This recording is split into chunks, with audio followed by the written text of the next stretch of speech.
Then, when you're not meditating, if your mother's alive, yeah, then physically you try to some practice exchanging.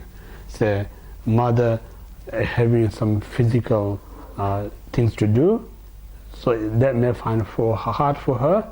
You just take over, you do for her. And then you prepare some nice food or something nice to yourself, over to this your mother. So this is really practical exchanging.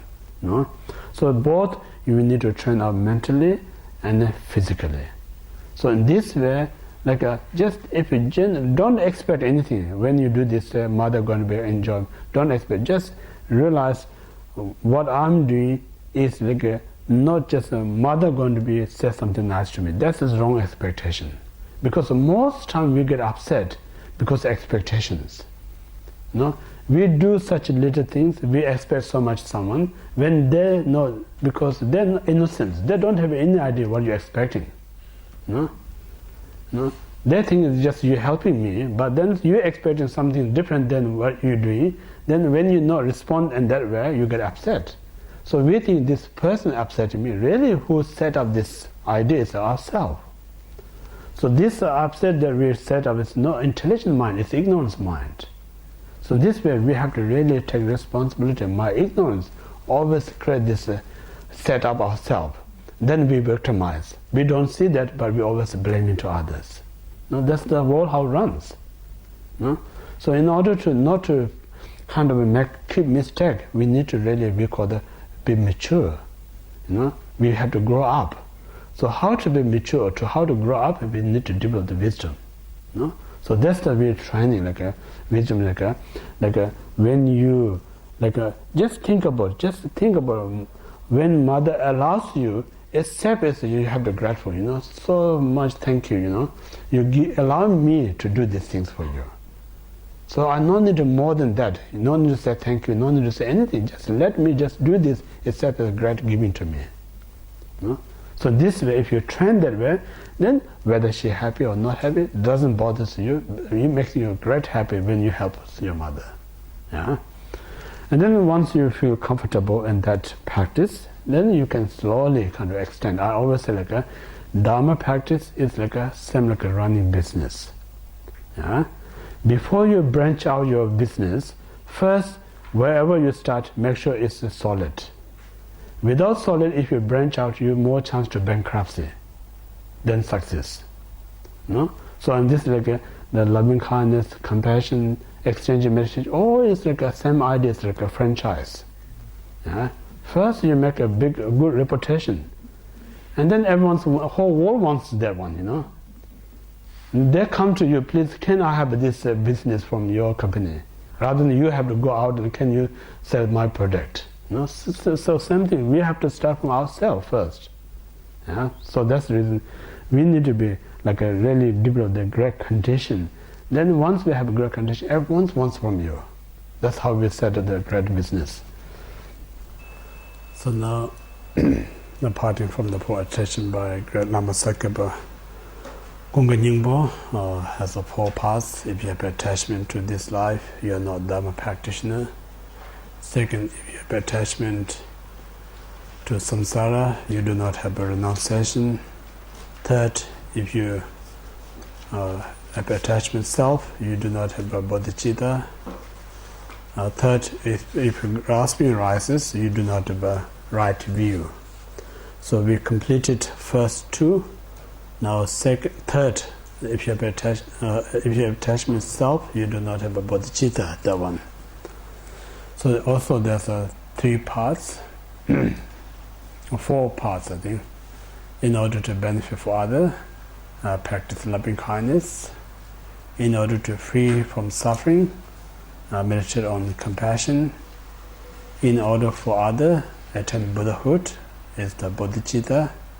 Then training of bodhisattva way of life. 4 things. So we completed the first 2. Now third. In order for others, attain Buddhahood, so which is bodhicitta. So bodhicitta, there's 2, or inspirational or wishing bodhicitta. Second is actualization or engaging So we complete the first. Now second, engaging bodhicitta. So engaging bodhicitta, again, there's two parts. First, equalization. Second is exchanging. So we complete the first one. Now second, the exchanging meditation. In exchanging meditation, again, you can make into three groups. First, close one. Second is enemy and dislike beings. And third, remaining all sentient beings. So we complete the mother part of this morning. So as I explained this morning, often as possible, use your present mother, whether she is alive or deceased, remember as clear as possible, and think about how all direct what she facing difficulty is suffering, indirectly what she facing difficulty is creating cause of suffering. So all this suffering, just imagine, come kind of a shaving head, kind of come as a black, dissolve into your heart, and then demolish your self-creation mind. And all your happiness and the virtues just comes out from your heart like a sunrise, and give to her. Then temporarily that help her to make feel comfortable and happy, and become complete condition to practice Dharma, and ultimate that lead her to attain Buddhahood. So in this way, you practice as often as possible, give and take. We call the Tonglen meditation. Then once you feel like enough, no more energy, mentally, physically, then you stop and do your own everyday activities. And then time to time, it's good to recite two lines, like a Nagarjuna state, mind training mantra. It's very helpful. It's a very good reminder for self. So these two lines is like may all beings suffering rubbing upon me, and may all my happiness and cause happiness rubbing onto them. So this two line is very good to recite, reminder. Again, repeat that one. May all other beings suffering and cause suffering rubbing on me. May my all happiness and cause happiness rubbing onto them. These two. Whenever you get a chance, just recite. It's very beneficial because that's stated by Nagarjuna. Then so once you complete it, then you choose the next whoever the most close person, and then practice in the same way, taking their suffering and cause suffering to you, come as like a black cloud, banks of black cloud, and dissolve into your heart and completely destroy the self-creation mind. Then think of all the virtues or whatever you're committed, or happiness, whatever you have now, comes out from your heart like a sunrise. Receive them, temporarily they get whatever they wanted. Ultimately this become conditioned to gain full enlightenment. So just genuinely, like imagine like when we start to make a fire, then you can see gradually the flame is getting bigger and bigger. Same idea, just imagine this exchanging meditation keep growing bigger and bigger. Yeah, another word what called a snowball. Yeah, keep rolling and get bigger and bigger. So similar, you have to just visualize that way. Then once you complete it within your family, just imagine now go to the relative, and then friends, community, city, whole nation, and then neighboring, then eventually entire human, and then you think about there's so much involved actually in this meditation. Like just do everything. Also very powerful meditation if you think about 6 realms of suffering we discussed. But when we listen, it's kind of uncomfortable. I always kind of think of myself, also I share with the people. We are so uncomfortable to hear the suffering of all these realms, but we're so comfortable creating these causes, So it's really can't understand. don't enjoy to listen, but we so enjoy to create these courses. So in this way, best way to we talk about the purifying that is like because of why we created all these non-virtues that we will, if we don't purify, going to experience or ripen. If you really research, all reason is a self-cherishing mind. So when we come to self-cherishing mind, there is no substance of great kind, such as loving kindness, compassion. Completely lack of loving kindness, compassion. We created this non-virtuous deed. Now we completely transform ourselves into such a great loving kindness, a great compassion.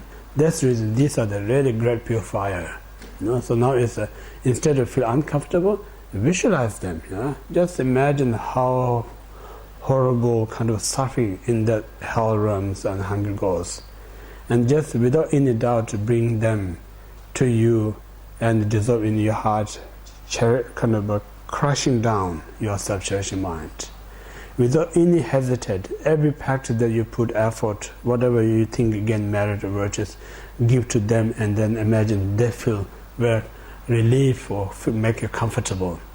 So just in doing that, it really growing this great compassion. That compassion is one of the greatest, what we call the purification. So based on that, it's good to again remember a few stories that stated in Sutra, say how Buddha entered into the path is really important. What motivated him to enter into the path is very important. When he was in hell realm, when he was ordinary person, he committed enormous negligences. Due to that, he was born in hell realm. When he was in hell realm, the hell, for its kind of perception, everything is a perception. So when he was in hell, then hell guards asked to pull this kind of horse cart. He and his other fellow hell beings. The other fellow is so weak, can't pull. Even he can't walk himself. He can't pull. Then Buddha saw developed great compassion. Said, "I can pull by myself. He can't pull." So the moment he said that, hell god hit him, Buddha, and died, and instantly exhaust karma. The reason he exhausts karma because he genuinely developed great compassion towards the other fellow. So it's possible you can develop when you almost, like I mentioned, God beings, when almost exhaust their virtues, then negative thought comes. Same like a hell being almost exhausts the negative karma, then positive thought comes. The moment positive thought comes, hell conceptual or perception is not there. For instance, just morning before you awake, you have a dream. Normally we get dream that time. While we're dreaming, somebody knock your door, instantly you get up, that dream is gone. No more there. So exactly perceptions are like that. Just doesn't take that long to just change it. So Buddha developed immense compassion, genuine compassion to his companion. Due to that, immediately he exhausts the karma, remaining karma that are going to experience in hell. Then he reborn in we call the celestial being, and then from there he entered into the path. So this is the compassion is the greatest kind of kick you out from samsara. So that's how the story of the Buddha, how he entered the Dharma.